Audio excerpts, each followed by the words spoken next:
अगर आपके फोन पर विदेश से कोई कॉल आ रही है लेकिन नंबर लोकल दिखा रहा हो तो आपको सतर्क हो जाने की जरूरत है। टेलीकॉम इंडस्ट्री में ये एक नए तरह का अपराध है जो दुनिया भर में तेजी से फैल रहा है। इसे सिम बॉक्स फ्रॉड कहा जाता है। इस तरह के हो रहे फ्रॉड से ऑपरेटर्स और सरकारों को न केवल अरबों का चूना लग रहा है बल्कि देश की सुरक्षा भी खतरे में पड़ रही है। एक ऐसे ही रैकेट का पर्दाफाश कर थाना मंझोला पुलिस ने 2 लोगों को गिरफ्तार किया है जो यूपी में बैठकर एशिया, यूरोप और अफ्रीका के अलावा अन्य देशों में सिम बॉक्स के जरिए इंटरनेशनल कॉल को लोकल कॉल में कन्वर्ट कर रहे थे। पकड़े गए आरोपियों की पहचान कदीम और महराज के तौर पर हुई है। एसपी सिटी अखिलेश भदौरिया व CO civil lines Ashutosh Tiwari ने बताया कि पकड़े गए दोनों भाई बताए जाते हैं, जिसमें महराज बीए व कदीम कुछ ही पढ़ा लिखा है। इनके कब्जे से 31 SIM, 32 antennae, 2 laptop, 2 fibre box wifi system, power cable, networking cable और जेटकिंग कोर्स की एक किताब के अलावा 3 मोबाइल फोन बरामद किए गए हैं।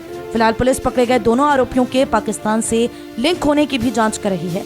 डिपार्टमेंट के आला अधिकारियों ने बताया कि थाना मंझोला पुलिस को सूचना मिली थी कि आरटीओ ऑफिस के पास चौकी टीपी नगर इलाके की एक गली में कुछ संदिग्ध लोगों की हरकतें नजर आ रही हैं। अगर पुलिस उस मकान में दबिश देकर छानबीन करे तो कुछ आपराधिक गतिविधियों का खुलासा हो सकता है।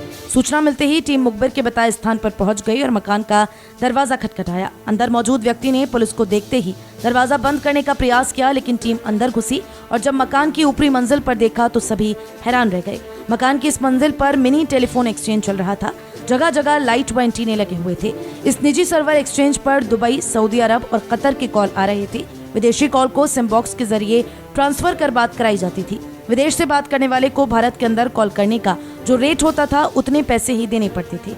इससे सबसे ज्यादा नुकसान भारत संचार मंत्रालय को हो रहा था। जिन कॉल को ट्रांसफर किया जाता था उनके बारे में कोई रिकॉर्ड नहीं होता था।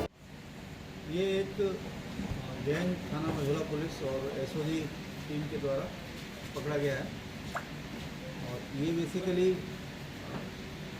बाहरी जो विदेशों से कॉल की जाती है, इंटरनेशनल कॉल, उनमें एक फर्जीवाड़ा कर रहे थे। इसमें से जो एक अभियुक्त है, इसका नाम कदीम है, ये मार्च में सऊदी अरब गया था।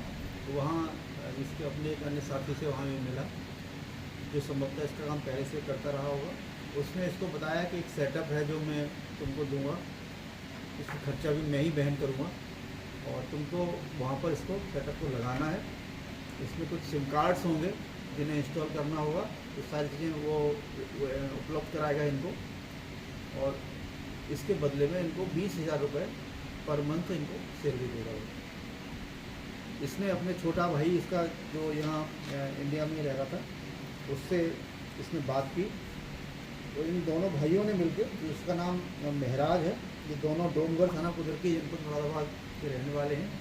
इन्होंने यहाँ थाना मंझोला क्षेत्र में एक मकान लिया और उसमें एक पूरा सेटअप जिसमें तमाम इंस्ट्रूमेंट्स हैं और इसमें लगभग इनके कब्जे से 500 साढ़े 500 सिम अलग अलग कंपनियों के बरामद हुए हैं। वो सब लगाया और इसके माध्यम से ये लोग जो इंडिया से बाहर रहते हैं उनको उनकी कॉल कराया करते थे। तो ये सस्ती दर पर कॉल कराते थे। इनका बेसिकली जो मॉडस ऑपरेंडी था वो कुछ इस तरह से था कि वहाँ जो व्यक्ति बैठा होता था इंडिया से बाहर, समझकर सऊदी अरब में, उसको कोई एक एप्लीकेशन उनके मोबाइल में डाउनलोड कराया जाता था जहाँ से एक इंटरनेट कॉलिंग होती थी और वो कॉलिंग यहाँ पर कन्वर्ट होती थी। यहाँ से एक नई कॉल जो यहाँ से हमारे जो जीएसएम सिम लगे हुए थे उनके माध्यम से जनरेट होती थी और वो कॉल फिर संबंधित व्यक्ति से के पास पहुँचती थी। तो इस प्रकार से जो इंटरनेशनल कॉल है वो ये लोग आसानी से सस्ती दर पर कर लेते थे और इसका लाभ दोनों यहाँ और वहाँ जो बैठा हुआ व्यक्ति जिसके माध्यम से लोग काम कर रहे थे वो दोनों उसमें लाभ कमा रहे थे। ये एक तरह का वायलेशन था, एक नियम विरुद्ध था। इसका कोई लाइसेंसिंग प्राप्त नहीं की गई थी और अंतर्राष्ट्रीय नियमों का भी कैसे होगा। सर, ये देश की इकोनॉमिक को नुकसान दे रहे थे और कितनी रिकवरी इनके पास हुई थी? हाँ, निश्चित रूप से जो हमारे यहाँ कॉलिंग, इंटरनेशनल कॉलिंग होनी चाहिए उसमें इन्होंने एक तरह से सेंधमारी की थी।